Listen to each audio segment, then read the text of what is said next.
Hey, this is Dan Weller. I'm here at WaterBear down in Brighton. I'm going to leave you some tips on mixing.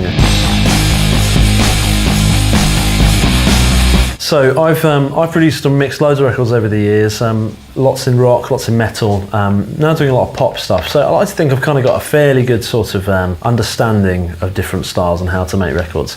So what I'm going to give you some tips for mixing that I think will help you in any of these genres, okay? So mixing tip 1. Ds are everything, as we know, okay? The money makers, whatever you want to call them, right? If they're not functioning correctly, it will damage your mix. So do not go out to a gig the night before you mix a record and then wonder why the record sounds weird, okay? Ear protection at all times. And if you can, sleep so that your ears have rested, and when you come into a mix, your mind is focused, your ears are working to their full potential, thus better mix will be created. So that's tip 1. Mixing tip 2. Once you know your ears are working good, you need to be organised, okay? And this is something that I haven't always lived by. I don't practice what I preach because I'm sort of trapped between swinging my arms around producer and really kind of concentrating hard as a mixer. But all the great mixers out there, and I guarantee you all of them, they have a methodical way of working, and the best mixes I've done are when I've been very methodical. So if you're in Pro Tools, naming all of your tracks, colour coding, getting rid of any excess audio that you don't need, making sure there's no fades to render, none of that stuff. Make sure the audio is in tidy form and is very on a plate, ready for you to do stuff to. You don't want the production to still be overlapping into the mix, because your mind will start thinking in a different place to the mindset you should be in, which is focusing purely on sounds and making them sound great together. So make sure that mix session is in perfect, clean, ready to mix order before you even start. Mixing tip 3. Once you've got your ears sorted, you've got an organised session, okay? You're then in the creative world.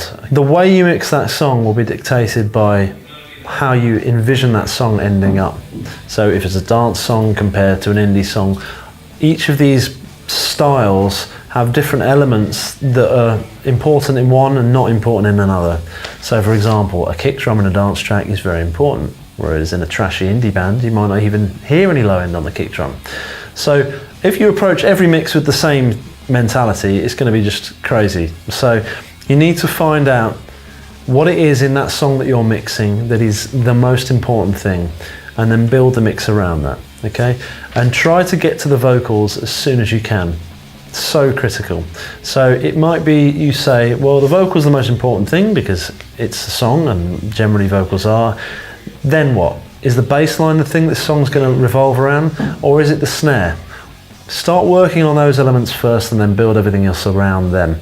Don't start with the hi-hat or something that will basically be affected by something that's more important.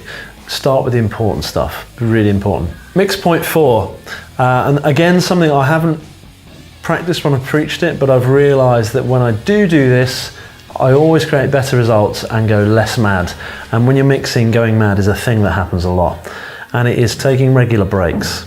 When you start labouring over something and you're like, oh, and you start yawning and your ears feel like they just popped, and suddenly you're like, I can't tell if this is dull, bright, I'm losing my mind. It all plays on your conscience. Everything, it's a horrible process, and every mixer will tell you that they've gone through that feeling. The only way to override it is to down tools, literally walk out the room, go get some air, go to the pub, go get a coffee, whatever it takes. Take breaks, because whenever you take 10 minutes and come back into a room, doesn't matter what has happened, nothing may have changed at all, but you'll sit down and that mix will sound different to the way it did 10 minutes ago, and there's no rhyme or reason, you've just given yourself some time.